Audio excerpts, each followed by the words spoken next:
Je suis choqué, Manuel. J'espère que vous allez bien. Moi, ça va très bien. Encore le Sénégal, mais cette fois-ci, le Sénégal est au sommet du monde. Je vais vous donner des informations. Vous savez que j'aime le béret. Vous aussi, vous aimez le béret. Tout ce qui est papatoya, vous êtes fort dans ça. Tout d'abord, devise. Union, discipline, travail, papatoya. Hymne national. Bang, bang, bang. J'adore les bérets, le papatoya. J'adore les bérets. Mais qu'est-ce qui se passe? On va se mêler de ça, oui, oui, oui, parce que... On aime le papatoya. Manuel, il faut savoir qu'actuellement, il y a une Sénégalaise qui fait feu à l'international. Oui. Elle s'appelle Madame Adji Bousso Dieng. C'est-à-dire que la dame, j'ai mis Madame parce qu'elle est professeure à l'université de Princeton. Regardez comment mon anglais fait. Université de Princeton. Regardez cette vidéo.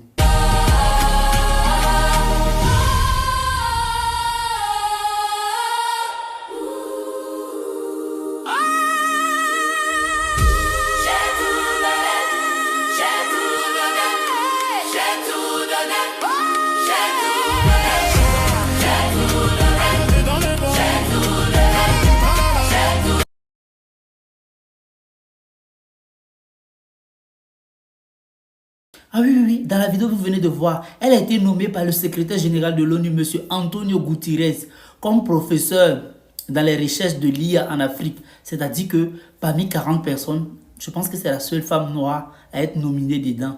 Donc, elle est responsable. C'est une femme battante, une femme intelligente qui se bat. C'est vrai que le monde du travail est un peu dur pour les femmes, mais il y a d'autres qui savent s'en sortir. Et quand elles essaient de s'en sortir, il faut qu'on les encourage. Vraiment, c'est une très belle fierté pour nous tous. Bon, nous qui ne sommes pas sénégalais mais africains, c'est une fierté pour nous. En plus, une dame, j'ai l'impression qu'elle n'a même pas la cinquantaine. C'est encore une jeune femme et beaucoup de courage à Madame Adji Dieng. Nous te soutenons. Ah oui, oui, oui. Si le Sénégal est au sommet, nous tous on va s'accrocher à la racine pour monter au sommet aussi. Pourquoi pas? Donc, félicitations à Madame Adji Dieng, professeur, maman, prof, son soeur à l'université de Princeton. Regardez comment mon anglais fait, Princeton. Oh!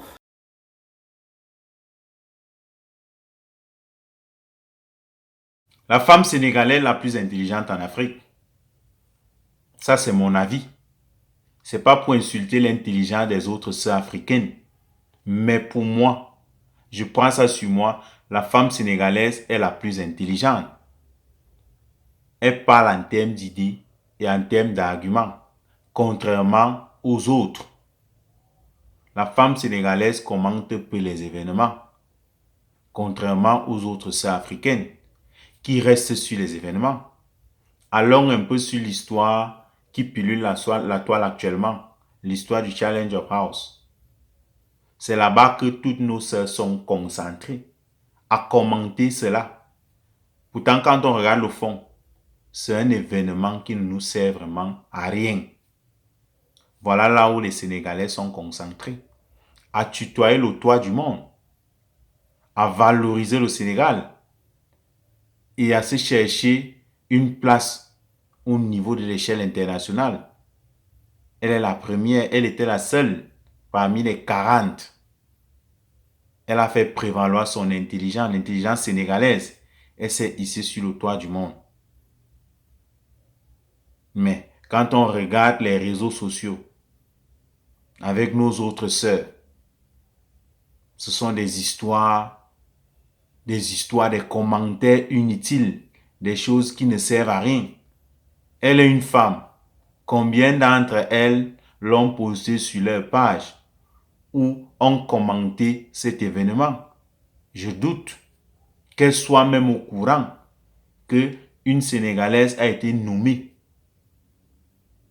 par rapport à son intelligence. Et elle est une figure féminine qui représente l'Afrique actuellement. Elles sont peu qui sont au courant de cet événement. Ce n'est pas pour les insulter, mais la jeunesse africaine a tellement versé dans la distraction qu'on a oublié l'essentiel. Quand un jeune Africain ouvre son téléphone, il ne s'en va jamais vers ce qui est essentiel.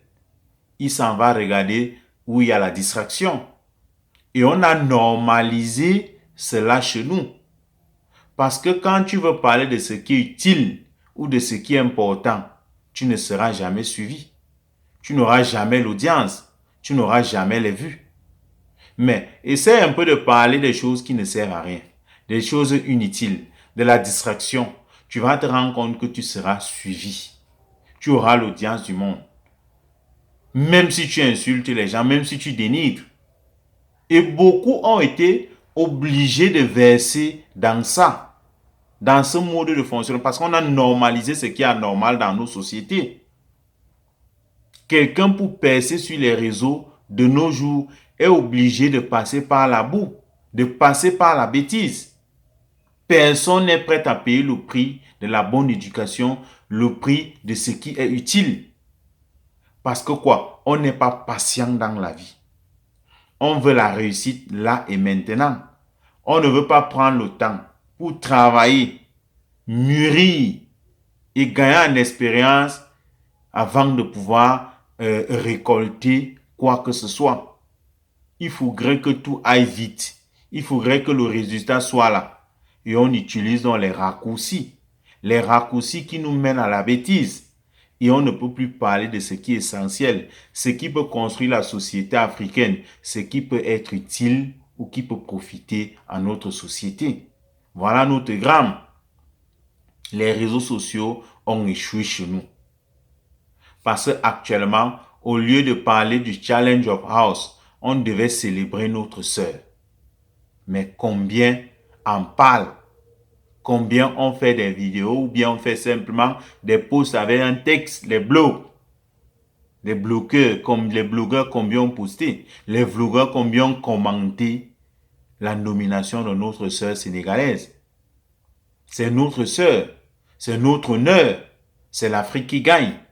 Mais combien ont pris le temps de célébrer cela? Déjà parce que bon nombre ne sont pas au courant. Ils sont versés dans ce qui n'est pas trop utile. Ils sont versés dans des événements. C'est-à-dire ils sont versés sur les vies des gens. Personne ne parle ici en termes d'idées. Personne ne raisonne. Et c'est comme ça qu'on fonctionne. Que tu sois, je ne sais pas, du Cameroun, que tu sois de la Côte d'Ivoire, que tu sois du Bénin, c'est cette histoire de Challenge of House qui pilule la toile actuellement. Et on ne sait vraiment pas comment on doit faire pour corriger le tir. Parce que ceux qui doivent être vraiment célébrés ou mis en avant ne sont pas mis en avant. On préfère célébrer ou parler des choses qui ne peuvent vraiment pas construire notre continent qui est l'Afrique. On ne sait pas ce qui n'a pas marché en Afrique. La réalité est presque pareille partout. Les gens qui devraient réellement passer en avant au niveau des médias de société, ces gens-là, on ne les voit pas. Les gens qui bossent chaque jour pour valoriser, pour relever l'image de notre continent, sont presque dans le noir. Ils travaillent dans l'ombre. On ne les connaît même pas. On ne les célèbre pas. Et c'est fait à dessein. Et c'est fait à dessein. Parce que s'il y avait un mécanisme instauré en Afrique qui devait créer le type d'information qui passe sur les réseaux sociaux, on ne devrait pas avoir ce problème. Un tamis pour filtrer l'information, tout ce qui se dit au niveau des médias de société. Les choses ne devraient pas se passer comme tel. Mais il y a eu tellement de dérèglements qui a fait qu'on a normalisé tout. On est parti dans un laisser-aller où rien n'est contrôlé ou contrôlable. C'est chacun qui va dans son sens. C'est chacun qui fait sa chose à sa manière. Mais sans toutefois penser à ce qui est utile. On a tous versé dans la bêtise. Et dans cette bêtise-là, on a oublié l'essentiel. L'essentiel qui est la construction de notre continent. On s'est égaré totalement. C'est pas le cas ailleurs.